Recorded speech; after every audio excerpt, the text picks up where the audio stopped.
this is lecture 5, and it's about mourning dogs. I thought it was important to include this subject in our course because I know so many of the folks in the course are dog owners or pet owners, and this is something that we just end up having to do in our lives because our pets typically have shorter lifespans than we have. So that experience of losing a pet, losing a dog, and mourning them, I think is a really a big experience and an important experience for people who have pets. So I want to talk a little bit about some of the ways that people mourn dogs and some of the things that scholars look at when they think about the meanings that we can take from the ways that people mourn dogs over time. So that's what we're going to look at today. Okay, I want to make a couple of general points and then we'll get into the specifics of what you read. So I think one of the themes that comes out in this area is that mourning dogs underlines the degree to which they are liminal figures in our societies. Liminality is a sort of theoretical or sort of conceptual approach that we've seen in previous lectures. And what it means essentially is something that is liminal is in between, right? It's not quite one thing or another thing. It ends up sort of straddling two categories. And dogs have often been recognized as being liminal. So what I'm suggesting here is that in the act of mourning, we often sort of emphasize or bring out that liminality.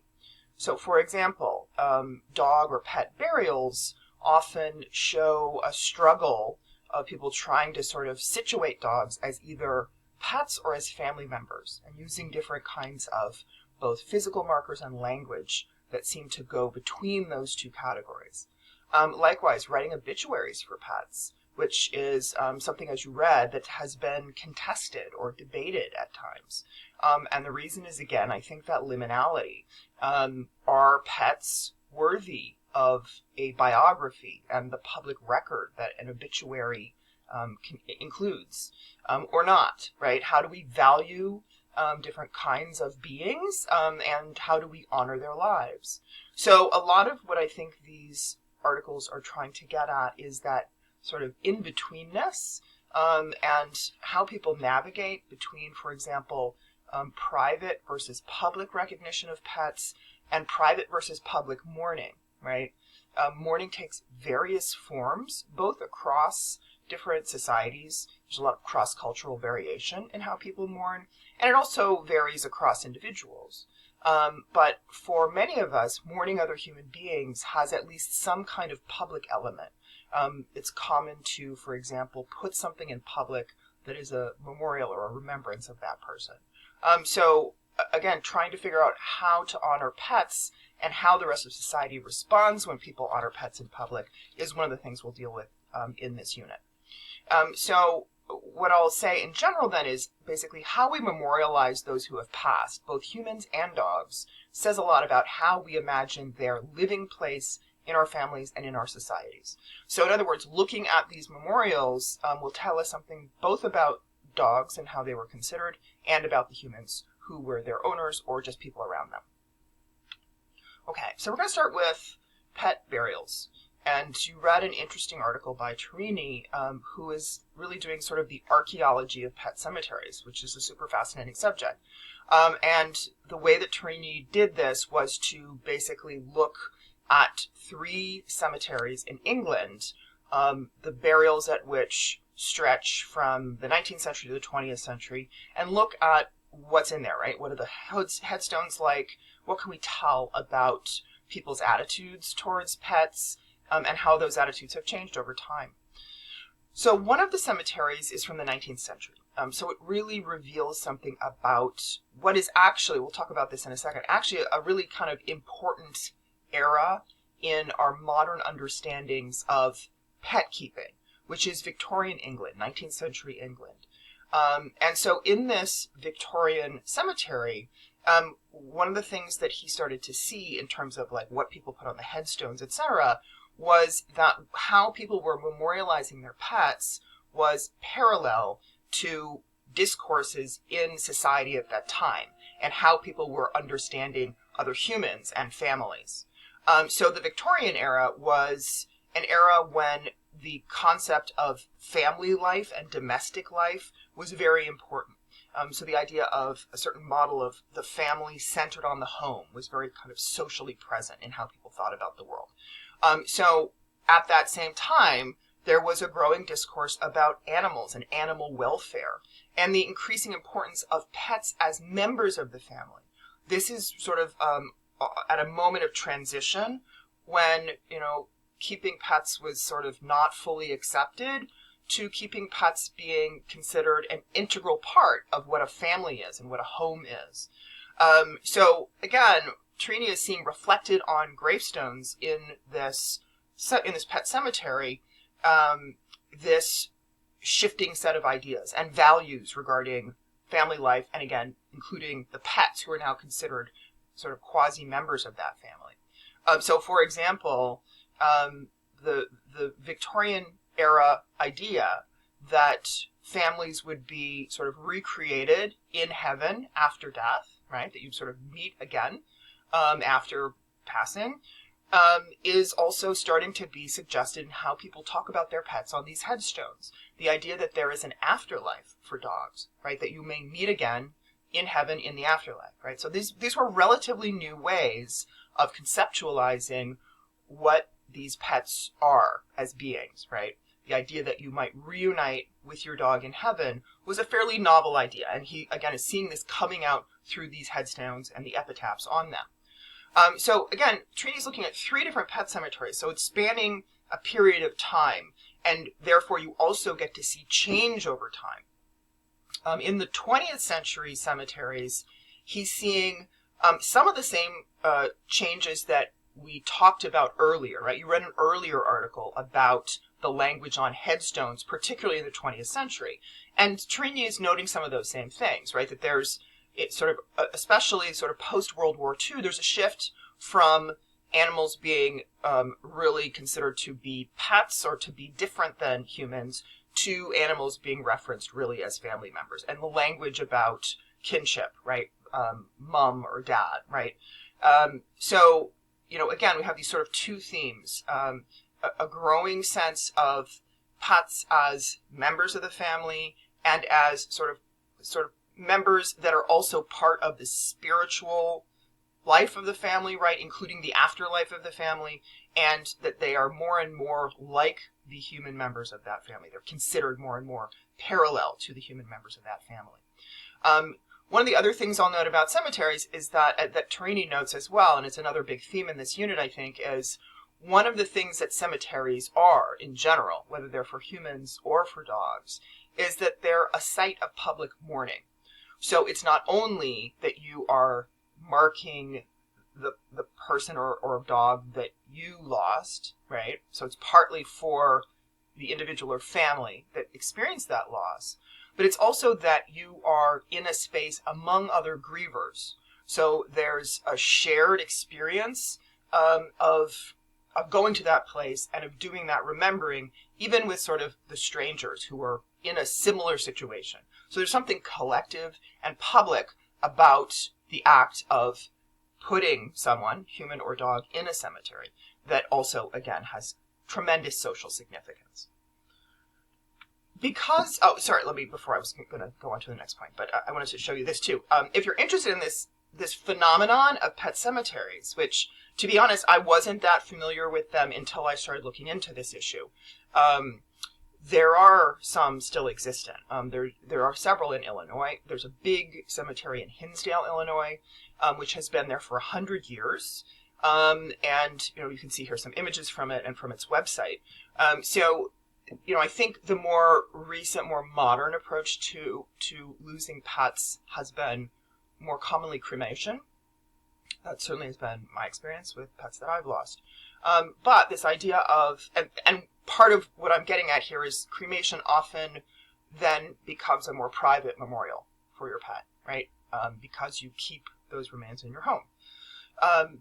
There are still, though, some more public sites of mourning for pets in the form of these cemeteries. So if you're interested in that, there's some really interesting places to visit in the state. Okay, so I wanted to follow up on the Torini article because, he mentions this particular 19th century pet cemetery, which revealed a lot about Victorian attitudes about animals. And this is, as I noted, a really important era for thinking about modern conceptualizations of pets. So I just wanted to add a little bit more about that era and some of the things that happened in that sort of historical moment that I think are important for understanding even how we think about pets now today. So we're talking about the sort of mid to late 19th century, and particularly starting in England, but also to some extent in the United States. This is a sort of historical and cultural and geographic place in the world that we're talking about. So a number of things happened in Victorian England that, again, are kind of important.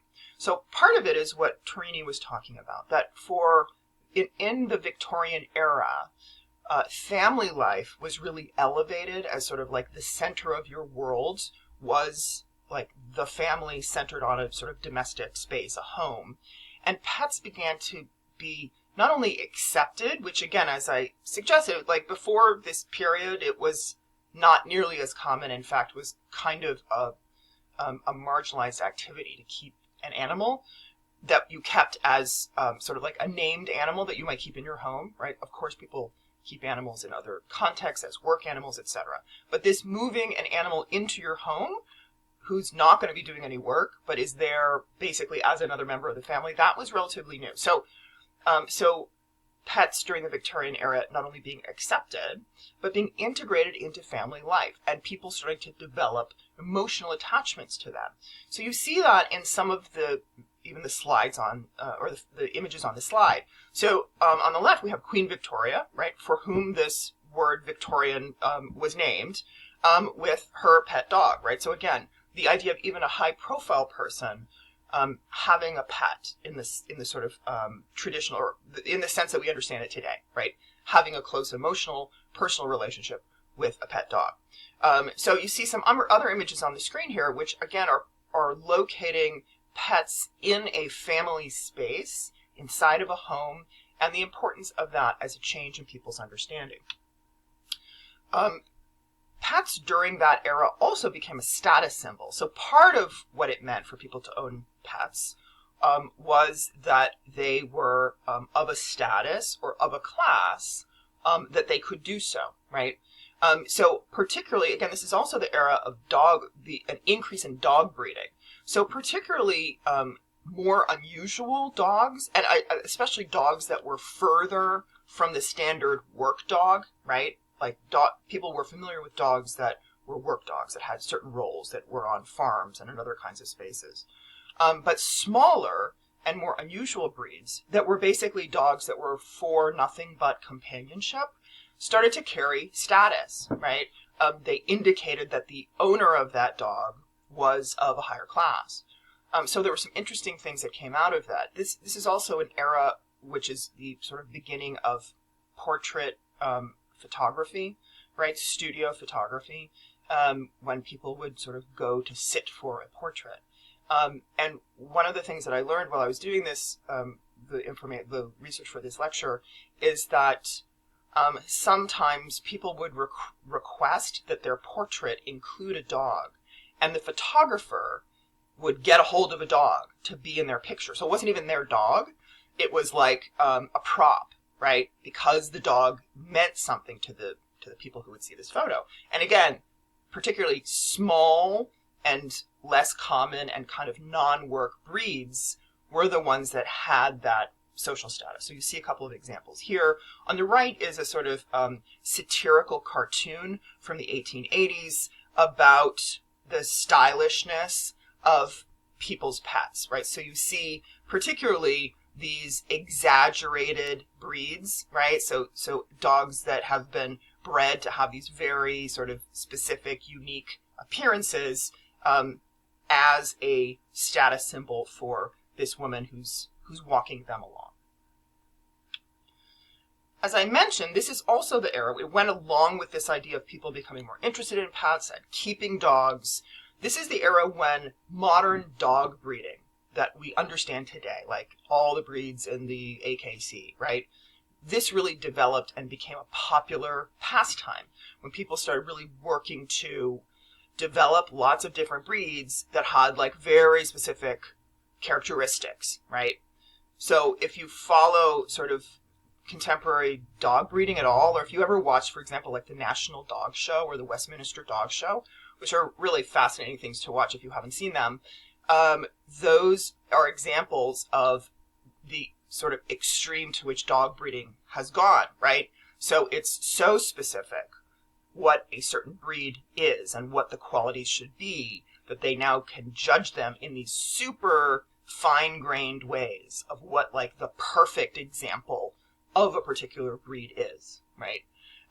So again, this is the era, right? This is an image from the 1870s from a dog show showing some of the winners, right? So we already at this point see these really radically different breeds that have been created by people during this era as this interest in, different kinds of breeds to play different roles in humans' lives was becoming more and more important in society.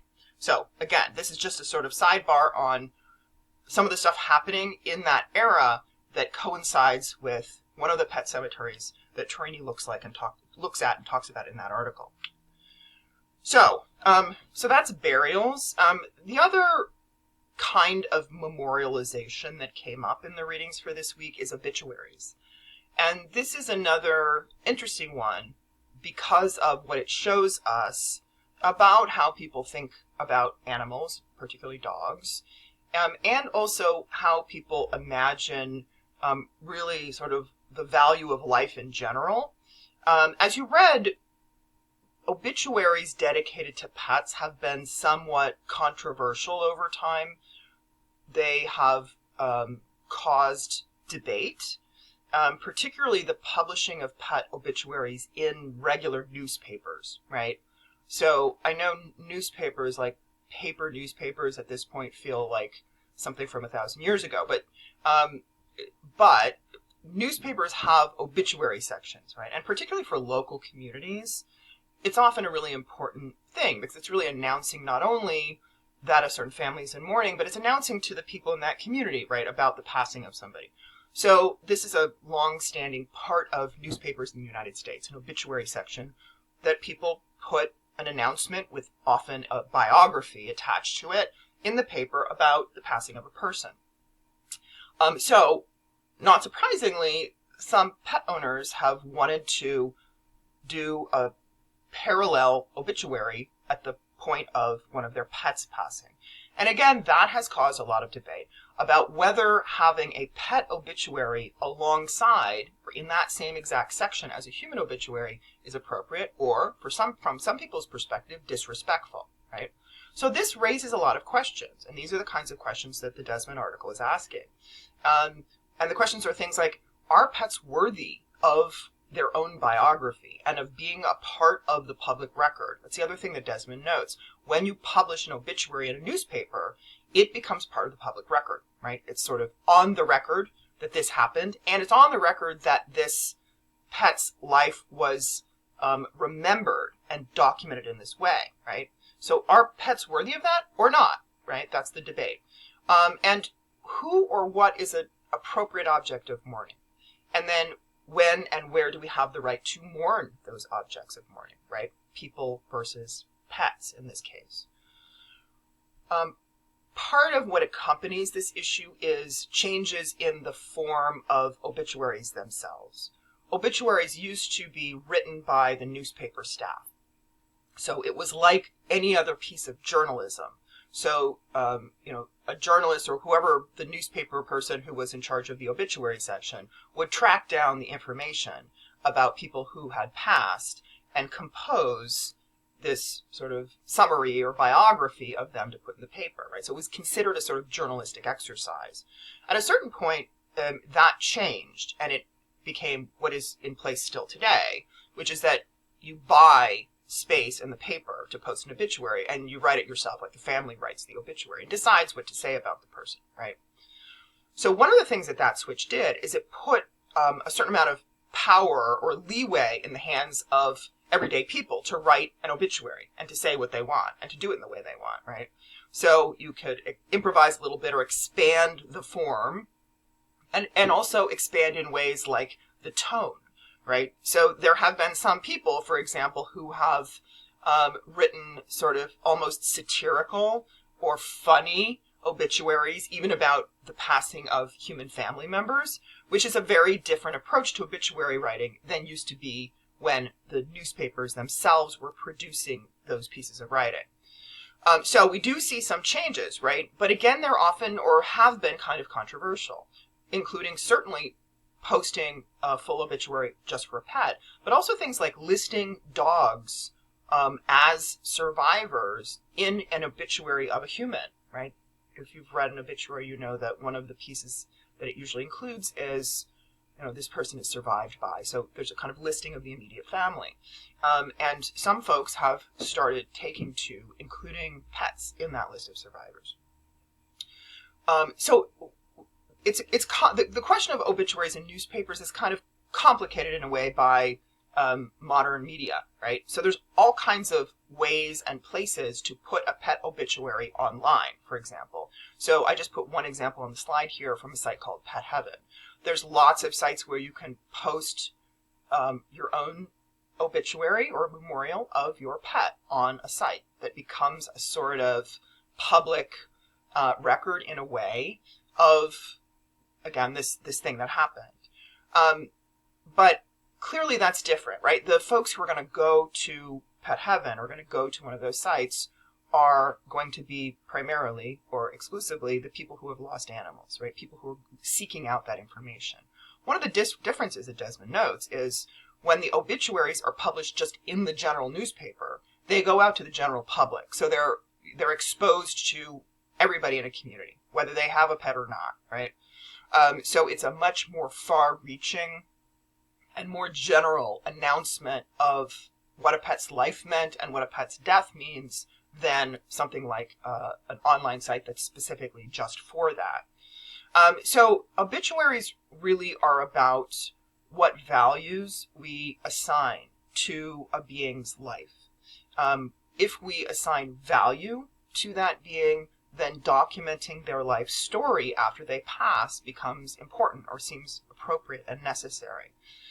So in so doing, right, in documenting a life, we're legitimating that being was part of the social fabric of the community, right? So again, these are some of the things that Desmond is suggesting are at stake in these debates about pet obituaries. It's not just about, should you have the right to write this or write that, but it goes to our values regarding pets' lives, right? Are their lives worth documenting? Are their lives worth adding to the public record? And what are the implications for humans in terms of how we mourn publicly for our pets? One of the themes that came out of this Desmond article we'll be following up on actually next week, because one of the things that comes up in discussing pet obituaries is, frankly, the challenge of writing an obituary for a pet, right? There are some challenges to understanding how to describe the life story of a pet because of some of the challenges of just cross-species understanding, right? We have less access to the interior lives of our dogs than we do to the interior lives of our human relatives, right? Our dogs don't talk to us in language about how they're feeling, what their life goals are, etc., right? So to a certain extent, writing a biography for your pet or an obituary for your pet requires you to imagine a bit, right? Who they are, who they were, what they experienced, what they enjoyed, etc. So it's just one of those kind of challenges of writing a life story across species. So next week we're going to talk about writing dogs' lives and some of the people who have taken really creative approaches to try to do just that. So I think this is a good kind of segue into what we're going to talk about next week. Okay, the final article you read for this week touches on a very interesting sort of topic around dogs and pets and how we value dogs' lives and how we memorialize dogs' lives. This is the Veldkamp article, which is talking about changes in the way that Koreans interact with or have relationships with pets. This is in the context of a society in which there's been a long-standing debate about the eating of dog meat, right? And you may very well have seen some of this debate in the news. This is something that's been sort of even an international conversation for a long time. Interestingly, just very, very recently, Korea passed a law that officially completely bans the production and sale of dog meat for human consumption. It's been passed, again, it passed in 2024, but it takes effect in 2027. Again, cultivating or selling and consuming dog meat is something that's been really marginalized in Korea for a long time. It is considered more of a traditional practice, and lots of people really haven't been engaging in that for a long time. So, in other words, it was already a practice that was on its way out to a certain extent, or certainly reduced and marginalized. But it still is a significant moment when the practice is actually completely banned. So this is one part of the change that Veldkamp is talking about, changing attitudes about whether it's okay to think about dogs not as pets, but as food sources, right? So the sort of parallel shift that Veldkamp's talking about, which is not exactly related to the question of dog meat consumption, but is related in some ways. It's because it's about a broader societal attitude about animals, non-human animals. But one of the other things that Veldkamp is documenting here is changes in the way that people particularly memorialize pet deaths in Korea that reflects this increase in very intimate, caring relationships between pet owners and pets. And the article talks about some of the many ways that people are able to memorialize their pets in Korea, some of which are very similar to ways they're memorialized in the United States. But the point is that there's been the growth in this pet memorializing industry in response to the demand from pet owners to do so. So we see here on the screen a few different examples of that, of memorials, pet memorials in Korea. So this image on the left is a columbarium, which is, they have these for people too, which is a place to inter ashes, right? Pets' ashes. And as you can see, each sort of cubicle is for a place to inter ashes. And you can see that people have lots of personalized items and elements that they've added to that space for their pets' remains. In the bottom slide, you see the moment of a cremation ceremony for a pet who has passed. So, again, cremation of pets after they die is common in the United States. This is an example, again, of facilities that really allow people to honor their pets fully. So part of the ceremony is sort of saying goodbye to the pet as they go into the crematorium, and then, of course, receiving the ashes as a sort of lasting marker of their life. Interestingly, as I looked further into this, I learned that it's not only dogs that are getting this sort of heightened treatment in their passing, but all kinds of animals. So, for example, on the top is an example of the memorializing of a pet frog. So this extends beyond just dogs, right? So I think part of what this speaks to is global interest in treating our pets both in life and in death in ways that are similar to how we treat other humans, treating our pets like family members or like children in many cases, and honoring them in a way that is parallel to how we would honor a human family member who has passed. So again, I think all of these examples speak to not only how profound the experience of losing a pet is, but also the degree to which that experience is culturally elaborated in many different places in the world and across time. And that, I think, again underlines the significance of relationships between people and dogs, as well as showing us some of the shifts over time in those attitudes that are demonstrated in the varying ways that people mark the passing of an animal. Okay, we'll stop there. So I hope you have a great rest of the week. We'll talk soon.